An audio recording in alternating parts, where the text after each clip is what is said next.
Hey, what's up, guys? Sam from SwordStyle Guitar here, bringing to you a lesson today on whether or not boutique gear is worth it to you.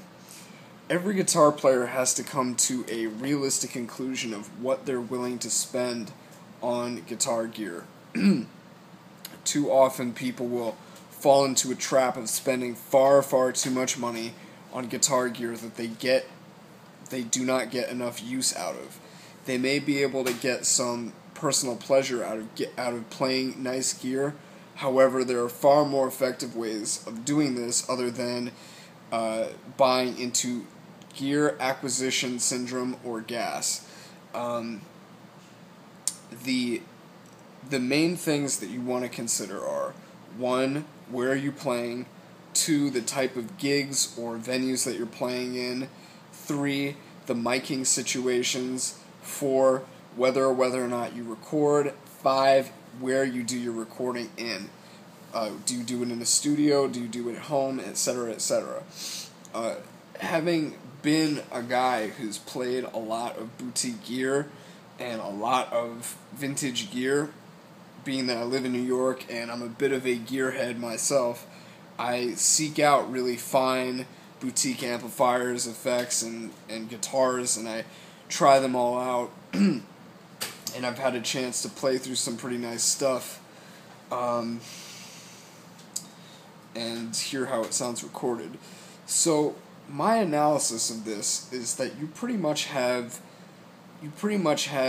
something that's driven entirely by advertisers, marketers, people that are trying to get you to buy.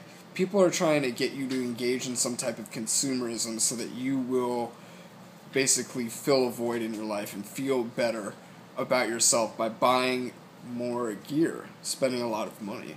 And as a guitarist, I know personally how expensive guitar gear can be.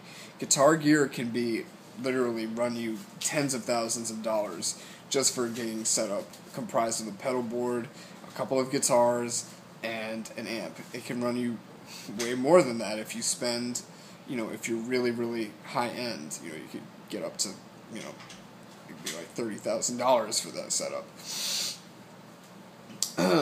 So my advice to players that are, not making $1 million a year, that are not making $100,000 a year with plenty of liquid money month to month to spend on gear. My advice to those players is take an inventory of what you're doing musically and see what is worth it to you. Because I'll break it down for you, the pros and cons of boutique gear. The pros of boutique gear is it is absolutely a joy to play through. If you go through the process of picking out your ideal guitar, let's say that you order a custom Strat from Tyler or Rocket Fire or Shure or Anderson, any of those guys. Let's say that you order your custom guitar with your perfect neck shape, your perfect fret size, your perfect pickups, so on and so forth. You love the way it sounds in and out of the studio. You just can't get enough of playing that guitar. You drop $3,500 on it, let's say. You get a 2-rock, beautiful amp, Studio Pro 35-watt amp. It's perfect for you.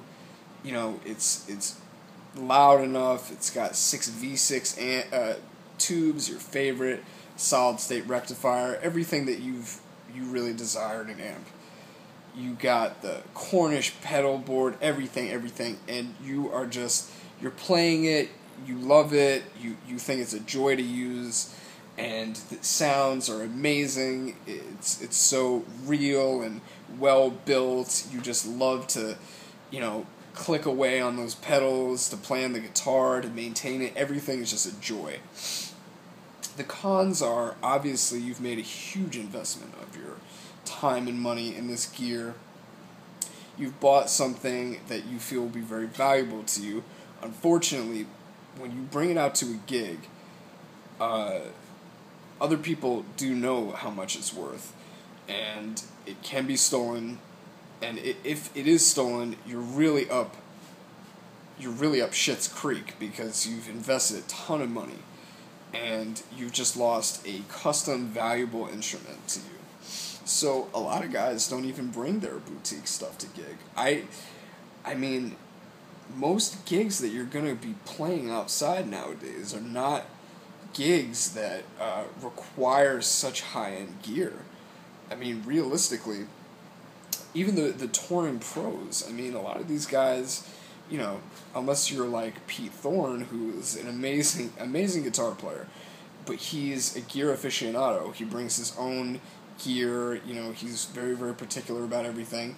Most guys will just rent like a Fender Twin, or they'll rent like a Marshall, you know, head and 4x12, and, you know, they can't be too particular.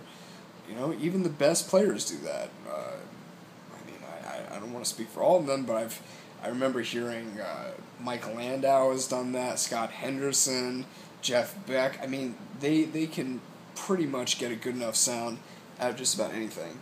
The other thing is, you need to consider what the situation is with where you're playing, because a lot of times what sounds good in a studio setting or in your bedroom is definitely not going to cut it live. And you have to realize that the sound changes from room to room. And if you're in a mic'd situation, you are at the mercy of the sound man. You really have almost no say in how your sound is spread, unless you're having an extensive sound check with the sound man, which is sometimes possible. You really have no say in how you're going to sound. I mean, that's just the reality of it. So to invest all this money in some really beautiful gear to bring it to a gig, and, you know, you could have gotten away with buying a PV Delta Blues $400 amp. You know, I mean, that's for you to make. To me, that's a con. I would never, you know, I personally believe that you need to take a very, very clear inventory of your musical life, what you're going to be using this gear for, and where it can be best applied. For instance, you know, maybe you want to get maybe you're a very, very serious, you know, you record tracks at your house for people. You know, people bring over their stuff and you record tracks at your house. Or maybe you go over to somebody else's studio and you record at their place, and you want to bring your own stuff. So maybe you invest a lot in your pedal board, or you get a small portable head like the 2-Rock EXO, which is it's like around $1,000. I haven't had the chance to play it. I would love to, but it's a portable head, and it's you can have a really good boutique, well-built amplifier on the go. You know, you really, really need to be very clear about these goals, because if you just dive headfirst into something, you will be putting your money, it may be a very, very poor investment of your money. Your money may be much better served going towards lessons, seminars, investing in yourself and your own playing, rather than spending it on gear. And I mean, I feel as if gear is such an easy way of focusing your time on tone and, you know, this and this and that. But realistically, you need to take a look at what you're actually getting for this gear. You need to make the gear work for you. If it's just sitting in your apartment and you have this really, really beautiful gear, then it's not working for you. And I'm not saying that you're not getting enjoyment out of it. I'm sure you are, otherwise you wouldn't keep buying gear. I understand completely why people do. I'm merely offering another perspective, which is that you need to make this gear work for you. This is, you know, I mean, we all work very hard for our money. We don't want to have our money go to waste, and with guitar gear, it's no different. It is my opinion that you should take a look at where you'll be using this, how the situation is, if you need a boutique gear for the situation. I mean, I'll give you a perfect example. In my case, I love the sound of a Car Rambler and 6V. I love the sound of a Dr. Z prescription amp head. I love the sound of a Bruno cow tipper. Those are all boutique amps. For a good, setup, whether I buy, used or new, I could probably get a decent amp for around, $2,500. I could probably get a decent setup.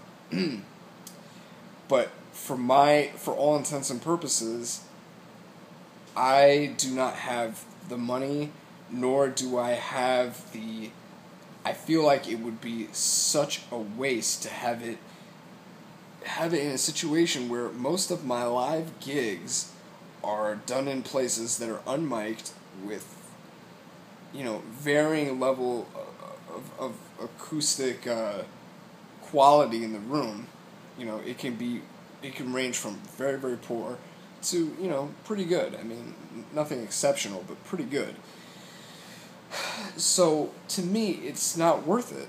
To me, I use a solid state amp, and my other guitar player uses a solid state amp, and we sound pretty good because we rehearse, we practice, and we understand levels and the mix and where to sit in the mix behind the singers and everything. We sound all right.